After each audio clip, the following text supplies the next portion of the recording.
함께 나누려고 합니다. 에베소서는 바울이 감옥에서 기록한 편지입니다. 바울 편지 대부분의 구성에서 시작은 인사와 안부 그리고 축복입니다. 그리고 앞부분은 교리 이론편이고 뒷부분은 실생활입니다. 교리와 이론이 실생활에 접목되도록 세세히 구성되어 있습니다. 자막 안 됐나요? 제가 읽으면 따라오시면 됩니다. 그 문단을 읽으시면. 오늘 자막이 누군지를 몰라가지고. 에베소서도 동일합니다. 바울의 이런 구성으로 되어 있습니다. 그런데 오늘 본문 2장은 구원의 위대함에 대해 설명해 주고 있습니다. 2장에서도 앞부분은 10절까지는 개인적인 구원의 부분입니다. 그리고 뒷부분 22절까지는 연합적인, 공동체적인 구원에 대해서 이야기하고 있습니다.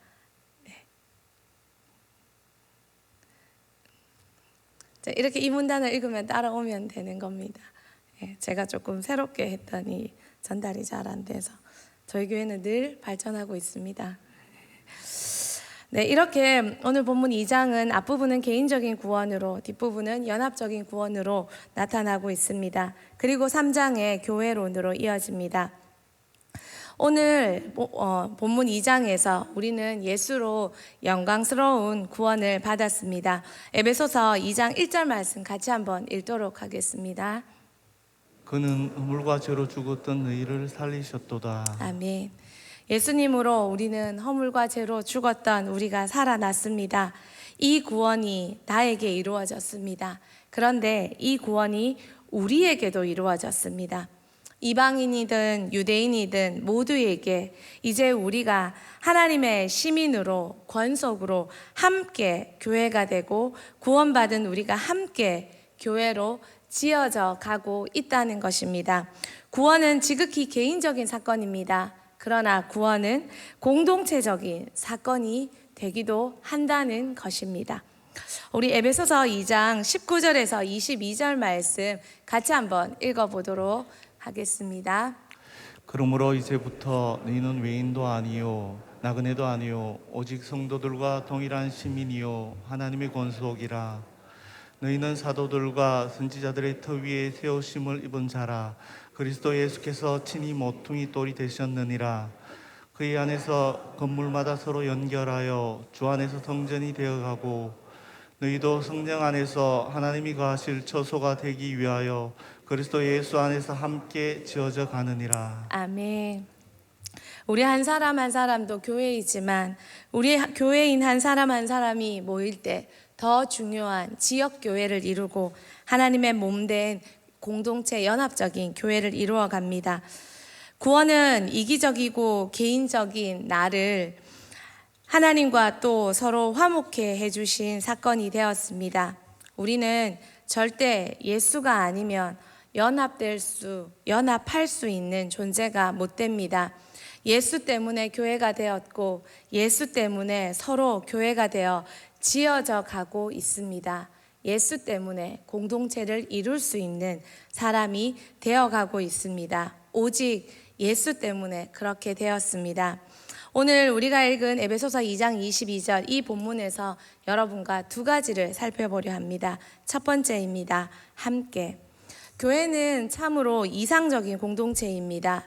이 세상에 존재하는 모든 다양성을 다 수용하는 곳이 교회입니다. 다양한 연령, 다양한 직업, 다양한 성품, 다양한 환경, 결코 연합될 수 없는 조합의 그 다양성이 모두 모인 곳이 교회입니다. 예전 아이들과 타임스퀘어 교회에 뉴욕 맨하탄에 있는 타임스퀘어 교회에서 예배를 드린 적이 있습니다. 정말 지금도 너무 인상에 깊은 것은 강대상에서 찬양하던 찬양단의 모습입니다. 10명 남짓한 싱어들과 20-30명의 콰이어가 강대상에 서 있었습니다. 그런데 전 세계 모든 인종이 정말 그 뉴욕의 특성처럼 그 강대상 위에 다 서 있는 것 같았습니다. 그 예배가 너무나도 감격스러웠습니다. 정말 하나님 만드신 모든 인종의 종류들이 다 서서 하나님을 예배하는 그 모습은 정말 감격스러웠습니다. 천국의 예배가 이렇지 않을까 생각해 봅니다. 모든 족속, 모든 백성, 모든 나라가 오직 예수로 연합되어 하나님을 찬양하는 곳. 왜 선교가 감격스럽습니까? 하나님의 최고의 사랑의 표현이 실현되기 때문입니다. 결코 품을 수 없는, 결코 다른 한 민족이 다른 민족을, 모든 언어, 문화, 다른 그 사람들을 섬기고 사랑하고 그래서 복음을 전파하는 것이 선교이기 때문입니다. 선교는 예수님의 최고의 사랑을 표현하는 것이기에 가장 아름답고 위대하고 영광스럽습니다. 또한 예수는 이런 다양한 우리가 절대 연합할 수 없는 존재인 우리가 이 다양성을 넘어 우리가 하나 되고 하나님으로 화목하게 해준 것이 예수 십자가입니다. 우리 에베소서 2장 16절 말씀 같이 한번 읽도록 하겠습니다. 또 십자가로 이 둘을 한 몸으로 하나님과 화목하게 하려 하심이라. 원수된 것을 십자가로 소멸하시고. 아멘.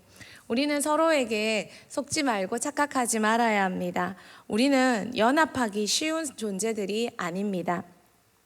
죄지은 아담이 가장 먼저 한 말은 하와 탓이었습니다. 그리고 그 이면에 하나님 탓이었습니다. 당신이 나에게 준 저 여자. 창세기 3장 12절에 아담이 이르되 하나님이 주셔서 나와 함께 있게 하신 여자, 그가 그 나무 열매를 내게 주므로 내가 먹었나이다. 영어 성경에 보면 The woman you put here with me 라고 되어 있습니다. 당신이 여기 둔 그 여자, 당신이 여기 둔 그 여자, 그 여자 때문에 내가 먹었다고 아담은 말하고 있습니다. 가인과 아벨이 최초의 가정, 최초의 형제였습니다. 그 형제가 가족으로서 한 일은 살인이었습니다. 여러분, 우리가 가정을 이루고 평생 살아간다는 것, 그것은 불가능한 일입니다. 결코 쉽지 않습니다. 죄인인 우리가 공동체를 이루어가는 것, 그것은 불가능하고 쉽지 않은 일입니다. 서로 승낙하여 이룬 결혼도 이렇게 원망, 불평, 심지어 살인까지 이루어지는 어려운 연합인데 교회가 어찌 그 연합이 쉽겠습니까? 그래서 교회를, 그 모임을 연합되게 해 주실 수 있는 유일한 분은 예수 그리스도밖에 없다는 것입니다. 오직 우리를 하나 되게 하실 수 있는 분은 예수 십자가 외에는 없습니다.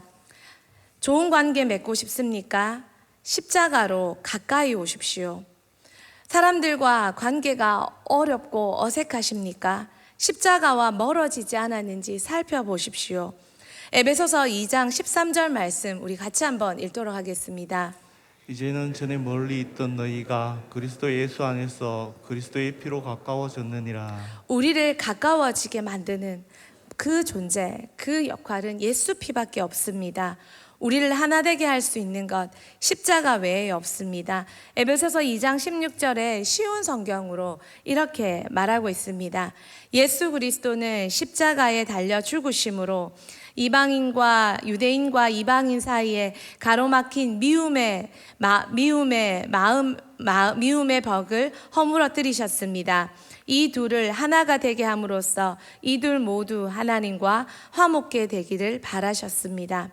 절대 연합할 수 없는 유대인과 이방인의 이 존재, 그들 사이에 있는 그 벽을 허물어뜨린 것은 예수 그리스도요. 그 허물어뜨림으로 그들과 하나님과 그들 서로가 연합될 수 있었다는 것입니다. 여러분, 우리는 착각하지 말아야 합니다. 절대 그 누구와도 연합할 수 없는 불량품입니다.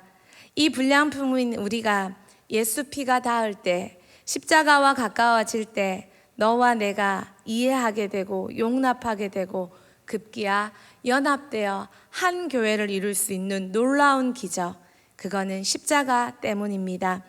함께 할 수 없었던 불량품인 내가 예수로 다른 사람들과 함께 할 수 있는 완성품이 되어가는 것, 관계의 문제는 십자가와 나와의 거리 문제입니다. 연합은 십자가로만 가능합니다. 믿으십니까? 두 번째입니다. 지어져 갑니다. 우리는 완성품이 아닙니다. 그런데 우린 자꾸 스스로가 완성품인 양 착각할 때가 참 많이 있습니다.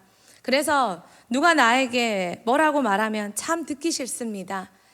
여러분, 물건을 사셨습니다. 조립해야 되는 물건입니다. 박스를 뜯어서 여러분은 설계도면 설명서부터 찾으십니까? 아니면 먼저 쪼여보고 만들어보다가 안 되면 설명서를 찾으십니까? 많은 실패 끝에 설명서 안 보고 쪼이고 만들어 보다가 망치고 결국 나사 잃어버리고 그러면 결국 많은 실패 끝에 우리는 배웁니다. 어떤 것이든 어려운 것일수록 더욱 설명서부터 읽어야 된다는 것을 말입니다. 우리는 참 배움받기 어렵고 조언받기 어렵고 교훈과 훈계와 가르침받기 너무 힘든 존재입니다. 우리 내면에는 아마 우리가 완성품이 아닐까라는 착각이 있는 것 같습니다. 그래서 완성품으로 착각해서 우리는 늘 타인에게 실망합니다. 왜 저래? 그리고 나 자신에게 실망합니다. 또 왜 이래? 이렇게 완성품이면 착각할 때 실망과 낙심은 늘 따라오는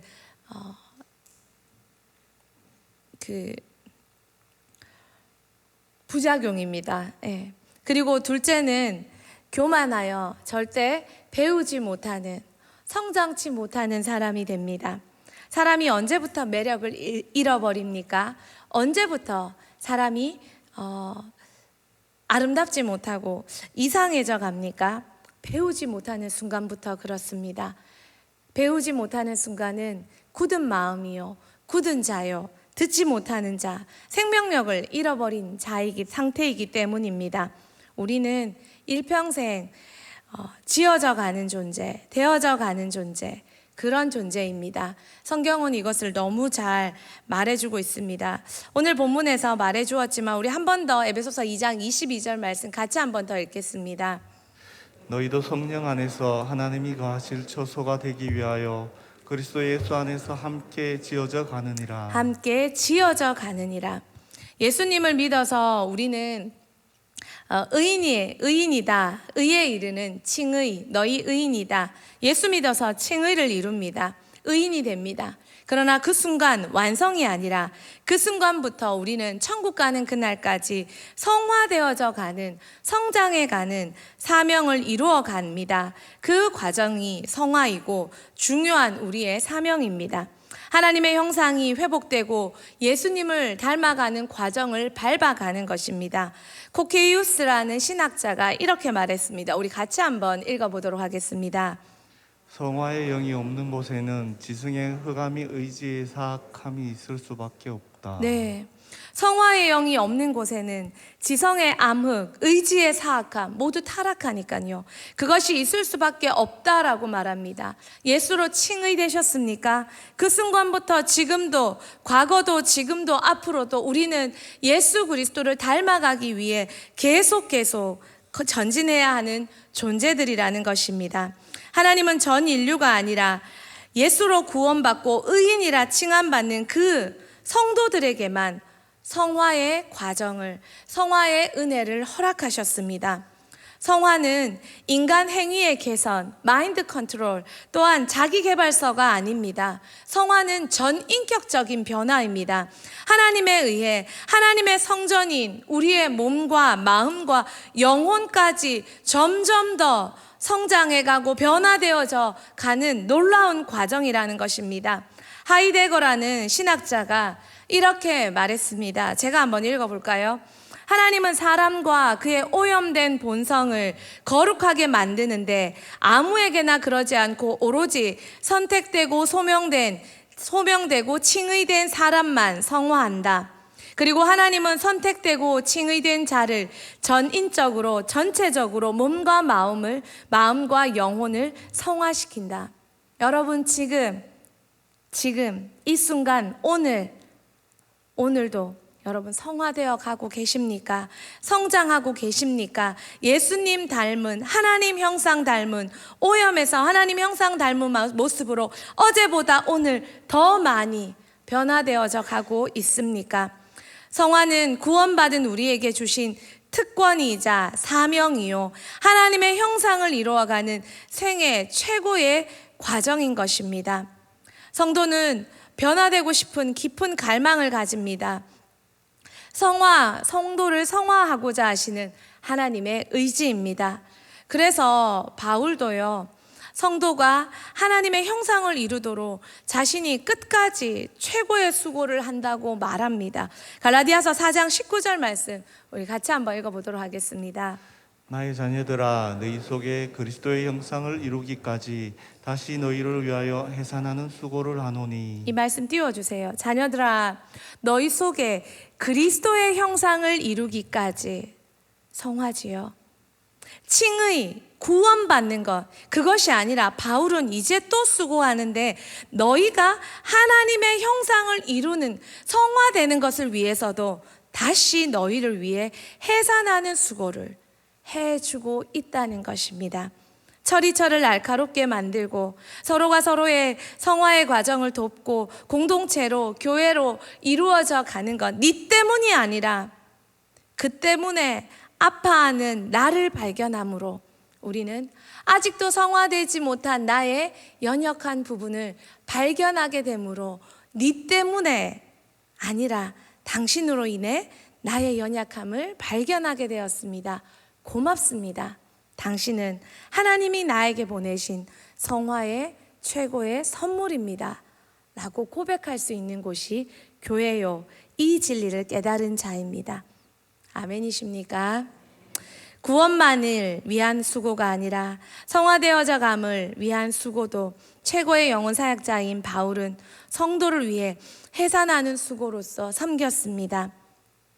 성화는 우리의 사명이자 목표입니다.